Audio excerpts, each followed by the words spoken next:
kuntum tumbuh melata, sayang merbah di pohon cemara. Assalamualaikum, mulanya kata, saya sembah pembuka bicara. Baik, hari ini kumpulan kami akan membentangkan tugasan 3, iaitu analisis keutamaan wacana, sumber rujukan dan kejelasan dalam artikel bagi subjek GWCP 1042 atau penulisan akademik. Baik, sebelum saya meneruskan lagi pembentangan saya pada hari ini, lebih baik saya akan memperkenalkan dahulu ahli kumpulan saya. Yang pertama, Nur Ilaika binti Syukran, merangkap sebagai ketua kumpulan kami. Yang kedua, saya sendiri, iaitu Syed Zulkifli bin Syed Salahuddin. Dan yang ketiga, Nur Izzati bin Nazri. Baik, kita akan teruskan lagi pembentangan saya pada hari ini. Apakah itu keutamaan wacana? Keutamaan wacana dikesan apabila terdapat urutan atau koheren, iaitu kesinambungan idea yang menjadikan wacana itu suatu teks yang bermakna dan dapat difahami. Wujudnya tautan atau kohesi, iaitu keserasian hubungan antara suatu unsur linguistik dengan unsur linguistik yang lain. Yang ketiga, terdapatnya penanda wacana yang wujud dalam keempat-empat jenis keutamaan wacana ini. Baik, keutamaan wacana terbahagi kepada 4, iaitu keutamaan semantik, keutamaan leksikal, keutamaan gramatikal, keutamaan fonologi. Yang pertama, keutamaan semantik. Apa itu keutamaan semantik? Keutamaan semantik jalinan makna di antara satu ayat dengan ayat yang lain atau perenggan-perenggan lain. Seterusnya, keutamaan leksikal. Hubungan wacana berdasarkan pemilihan dan penggunaan perkataan yang sesuai dengan makna yang ingin disampaikan. Yang ketiga, keutamaan gramatikal. Wacana berkualiti mesti memperlihatkan hubungan berdasarkan binaan tata bahasa. Ini dapat dilihat dari penggunaan gramatik. Yang terakhir, iaitu keutamaan fonologi. Merangkumi aspek nada, hentian serta intonasi suara yang dapat menimbulkan hubungan semantik di antara bahagian wacana. Baik, jurnal yang kami analisis ialah Kajian Malaysia, Journal of Malaysian Studies. Tajuk artikel yang kami ambil di dalam jurnal ini ialah Kearah Penilaian Perkembangan dan Pemupukan Bahasa Melayu Supranasional. Baik, yang pertama, keutamaan semantik. Dari segi aspek dan akibat, kami menjumpai 2 contoh daripada artikel itu. Baik, contoh yang pertama yang mewakili ayat untuk sebab ialah kebanyakan pelajar asing yang pada mulanya kekok bertutur dalam bahasa Inggeris akan menjadi pelajar yang berwaswadaya dalam tempoh masa setahun pada peringkat menengah. Untuk ayat yang mewakili akibat pula ialah pelajar asing ini juga mewujudkan persaingan hebat dalam sistem pendidikan baru sehingga mencabar peluang dan tempat pelajar tempatan. Untuk contoh kedua pula, ayat yang mewakili sebab ialah oleh itu, pandangan sesetengah ahli bahasa terapan bahawa pertukaran medium pengantar secara mendadak membawa kemudaratan pendidikan dalam pemahaman pelajar kini tercabar. Untuk ayat yang mewakili akibat pula, ternyata fahaman lama tentang kesan pertukaran bahasa pengantar ke atas pencapaian pendidikan di sekolah menengah semakin tergugat dengan prestasi akademik pelajar dari negara China. Baik, dari aspek sebab dan tujuan pula, kami juga dapati 2 contoh daripada artikel itu. Contoh yang pertama, ayat yang mewakili sebab ialah Yayasan Jepun seringkali menerima permintaan penajaan ilmiah dengan tangan terbuka membuahkan pengalaman manis kepada pihak penganjur persidangan bahasa asing. Ayat yang mewakili tujuan pula ialah sumbangan Yayasan Jepun dalam kedua-dua ucap utama di Asia Tenggara penting kerana ia memudahkan pakar bahasa Jepun berinteraksi dengan komuniti sasaran di persada ilmiah antarabangsa. Contoh yang kedua pula, ayat yang mewakili sebab ialah seterusnya perkembangan yang sejajar ialah penilaian yang selaras pada peringkat supranasional bagi pelajar asing. Ayat yang mewakili tujuan pula ialah penilaian bahasa Melayu asing adalah bermanfaat sebagai satu perkembangan yang bersenambung dari usaha MAB BIM. Baik, saya akan meneruskan lagi pembentangan saya pada hari ini. Dari aspek sebab dan hasil pula, contoh yang pertama, ayat yang mewakili sebab ialah seperkara lagi penulis berpeluang tinggal bersama seorang pelajar dari wilayah Shenyang, utara China. Ayat yang mewakili hasil pula ialah pelajar ini mampu menguasai bahasa Inggeris dan menjadi pelajar cemerlang sehingga berjaya memasuki maktab rendah terbaik di Singapura, iaitu Maktab Rendah Raffles. Seterusnya, pelajar ini menjadi mahasiswa Universiti Nasional Singapura. Contoh yang kedua pula, ayat yang mewakili sebab ialah dengan adanya jentera penggerak bahasa seperti Yayasan Bahasa Melayu, tumpuan ke atas perkembangan pembelajaran bahasa dari sudut pendedahan budaya dan pendidikan interaktif dapat melestarikan kecerdasan budaya Melayu dalam kalangan pelajar yang bukan penutur jati. Ayat yang mewakili hasil pula, manfaat yang besar juga boleh didapati hasil kunjungan ke Badan Budaya dan Pusat Tempatan dalam lawatan sambil belajar. Baik, masih di dalam keutuhan semantik dari segi aspek latar dan kesimpulan. Contoh yang pertama, ayat yang mewakili latar ialah sebagai pengantar. Hakikatnya, sistem pendidikan bahasa Inggeris sebagai bahasa pengantar di setengah negara Asia Tenggara dianggap lambang kemajuan oleh masyarakat Asia Timur. Ayat yang mewakili kesimpulan pula ialah sikap pro pendidikan bahasa Inggeris sebagai bahasa pengantar yang disanjung oleh penutur jati bahasa Mandarin, Korea dan Jepun telah melahirkan proses merantau rentas benua dalam kalangan pelajar Asia Timur, khususnya bagi pelajar remaja dan pra-remaja di wilayah-wilayah di China Utara, seluruh Korea dan Selatan dan bandar-bandar utama di Taiwan.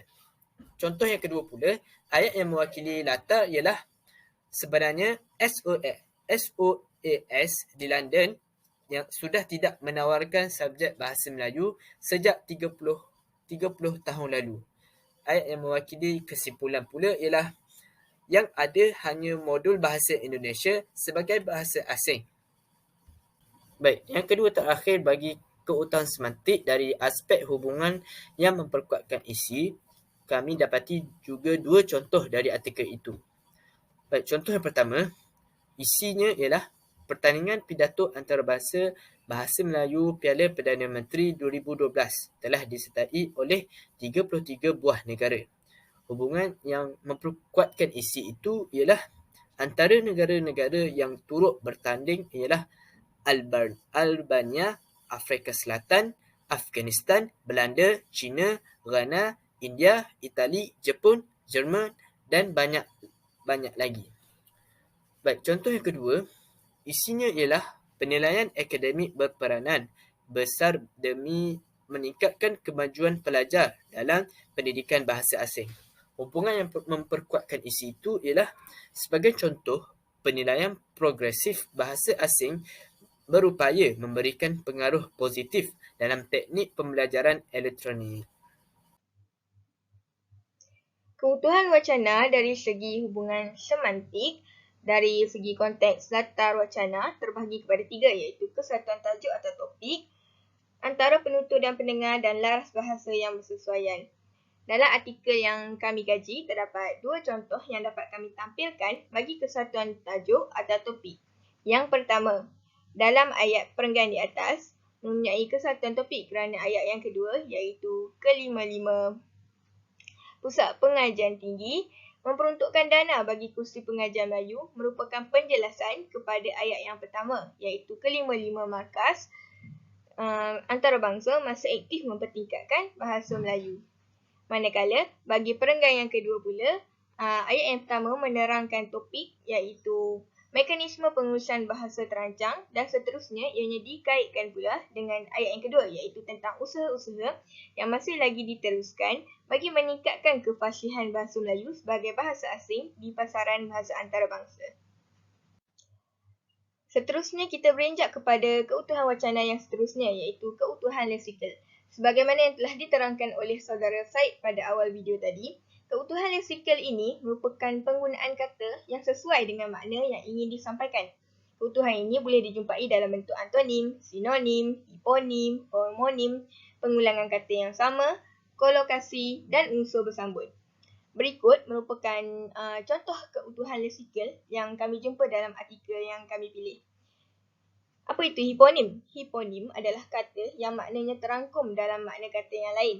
Contohnya, bagi contoh yang pertama ini, lingua franca digunakan dalam ayat yang pertama, manakala bahasa ini merupakan penggantian bagi perkataan lingua franca. Tetapi masih lagi menunjukkan makna yang sama. Bagi contoh yang kedua pula, perkataan sistem kata ganti dalam ayat yang kedua menjelaskan perkataan yang ada dalam ayat yang pertama seperti kami, aku, saya, awak dan sebagainya. Berikut merupakan contoh bagi penggunaan antonim dalam artikel.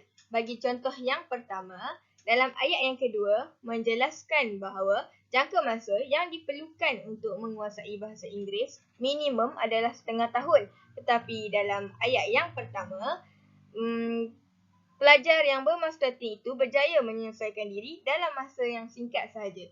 Bagi contoh yang kedua pula, ayat pertama menerangkan bahawa pelajar yang datang daripada negara China yang menukar bahasa pengantar mereka berjaya mencapai keputusan peperiksaan yang cemerlang. Tetapi dalam ayat yang kedua menyatakan pandangan ahli-ahli bahasa bahawa pertukaran media membawa kemudaratan terhadap pendidikan dan pemahaman pelajar yang menukar medium bahasa mereka. Sinonim adalah perkataan atau ayat yang membawa erti yang sama. Contoh dalam artikel adalah pandangan sesetengah ahli bahasa dalam ayat yang pertama ini digantikan dengan fahaman lama yang digunakan dalam ayat yang kedua. Bagi unsur yang dikaitkan antara satu sama lain atau sinonimnya disebut sebagai kolokasi. Contoh yang dapat dipetik daripada artikel adalah dalam ayat kedua perenggan ini iaitu kejayaan dalam usaha pemerkasaan bahasa seperti sumbangan kewangan mempunyai perkaitan dengan ayat yang sebelumnya iaitu penawaran penilaian pencapaian prestasi bahasa Jerman yang dilakukan oleh Goethe Institute telah menampakkan kejayaannya. Contoh bagi pengulangan kata yang sama adalah ibu pengiring digunakan secara berturut-turut dalam ayat yang pertama dan ayat yang kedua. Selain itu, istilah lingua franca dalam ayat yang pertama diulang semula dalam ayat yang kedua bagi perenggan ini. Selanjutnya, keutuhan gramatikal. Yang pertama adalah kata hubung. Contoh yang pertama yang terdapat dalam artikel, sebagai alternatif tambahan, pihak swasta yang lebih berkemampuan mungkin boleh diberikan kelonggaran cukai jika dana tajaan bahasa diperuntukkan sebagai program mesra komuniti operasional.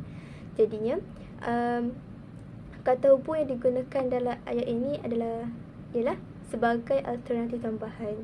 Seterusnya, contoh yang kedua ialah selain daripada itu, usaha perancangan bahasa Melayu supranasional mungkin meniupkan nafas baru ke dalam usaha penjanaan sumber ekonomi baru.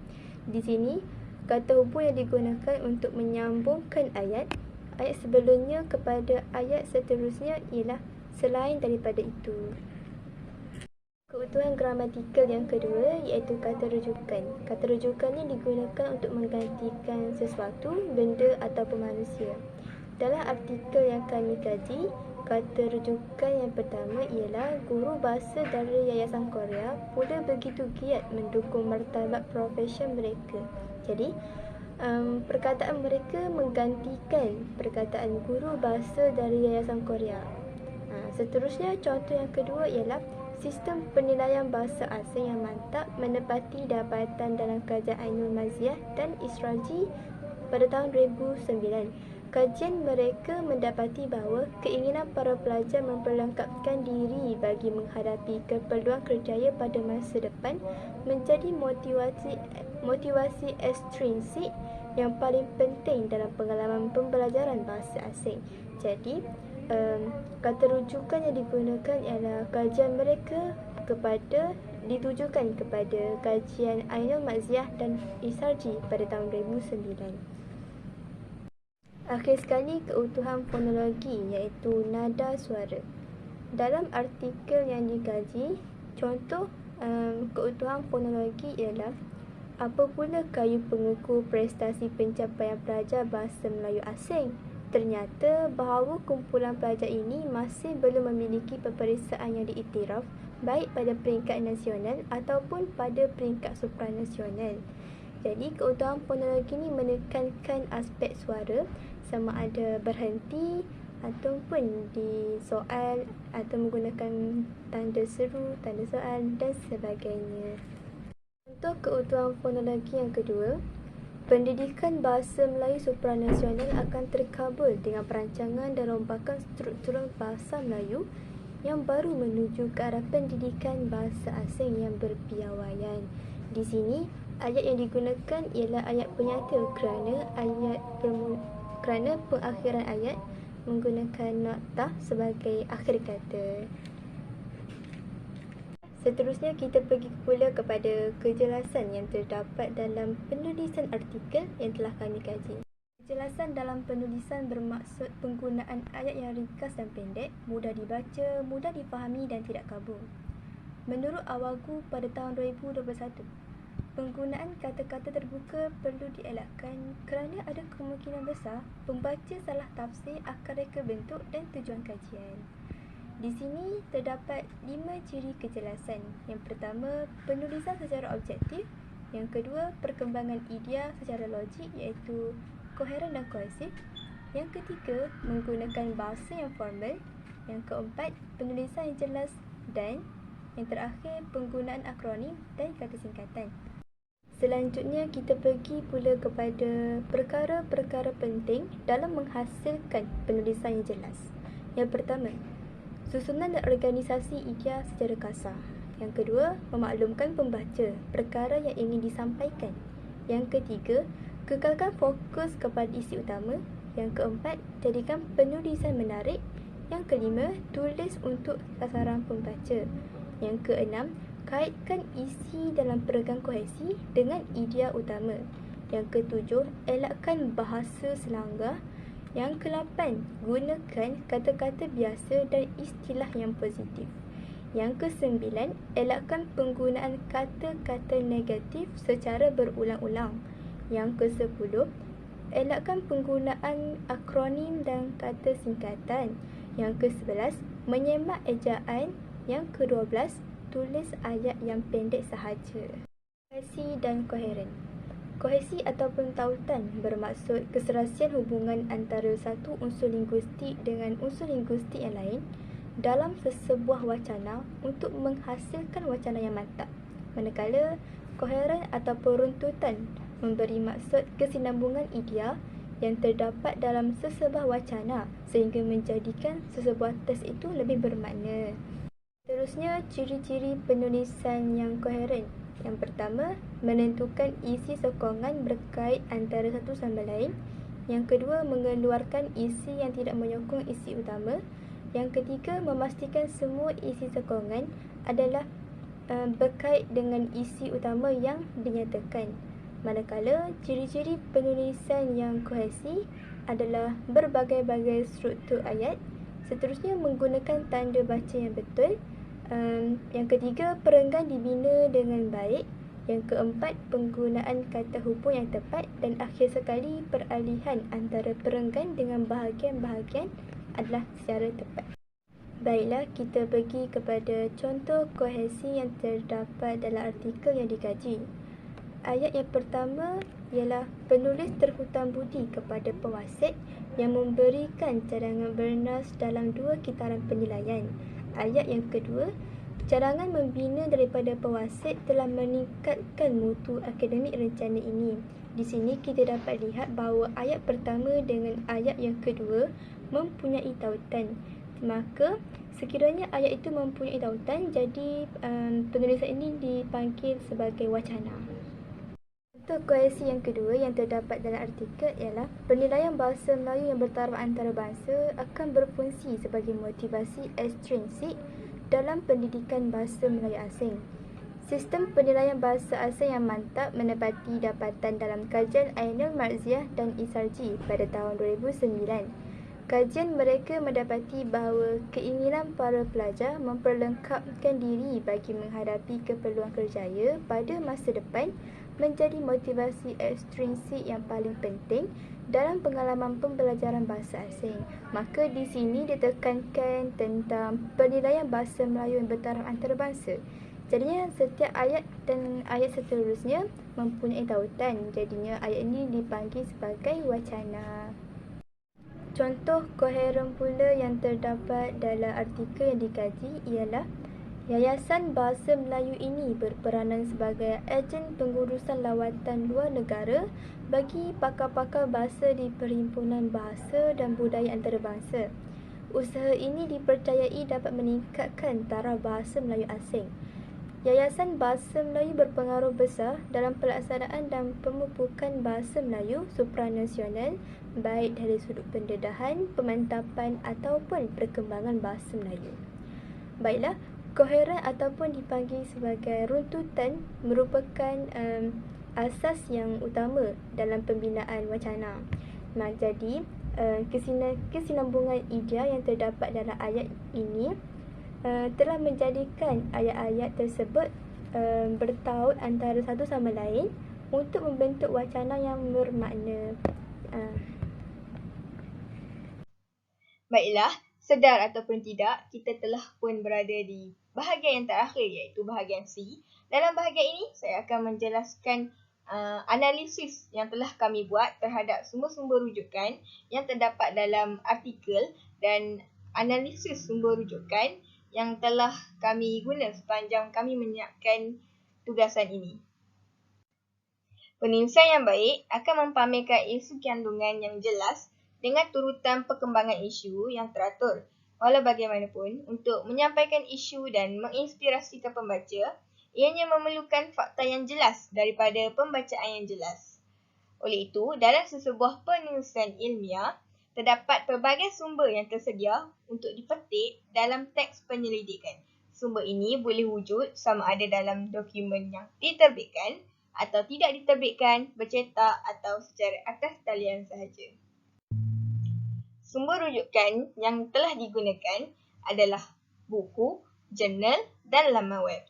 Sistem yang digunakan pula adalah gaya penulisan rujukan dalam format APA. Berikut merupakan paparan bagi sumber-sumber rujukan yang telah digunakan dalam artikel yang kami kaji. Bagi sumber-sumber rujukan ini, kami telah mengelaskan kepada jenis-jenisnya iaitu kepada jenis jurnal, buku, laman web dan sebagainya. Saya akan menjelaskan tentang pengelasan itu dalam slide saya yang berikutnya. Setelah berbincang dan membuat pengelasan, kami mendapati artikel ini menggunakan 4 sumber rujukan daripada 4 jurnal yang berbeza-beza. Artikel ini juga menggunakan 2 sumber rujukan daripada 2 buah buku dan 1 sumber rujukan daripada laman web. Dan ini merupakan slide terakhir bagi pembentangan kami pada kali ini, iaitu slide tentang sumber rujukan yang telah kami gunakan sepanjang kami menyiapkan kajian terhadap artikel yang telah kami pilih dalam subjek ini. Baiklah, sekadar itu sahaja perkongsian kami pada video kali ini. Diharap agar video ini dapat memberi sedikit sebanyak manfaat kepada para penonton. Saya sudahi video saya dengan 2 rangkap pantun yang berbunyi, setelah penat mendaki tangga berehat sebentar di hujung jerami, ucapan penghargaan tidak terhingga kepada semua yang menyokong kami. Sekiranya video ini dapat membantu saudara-saudari semua, kami mempersilakan saudara-saudari untuk menekan butang suka, langgan dan kongsi kepada orang ramai.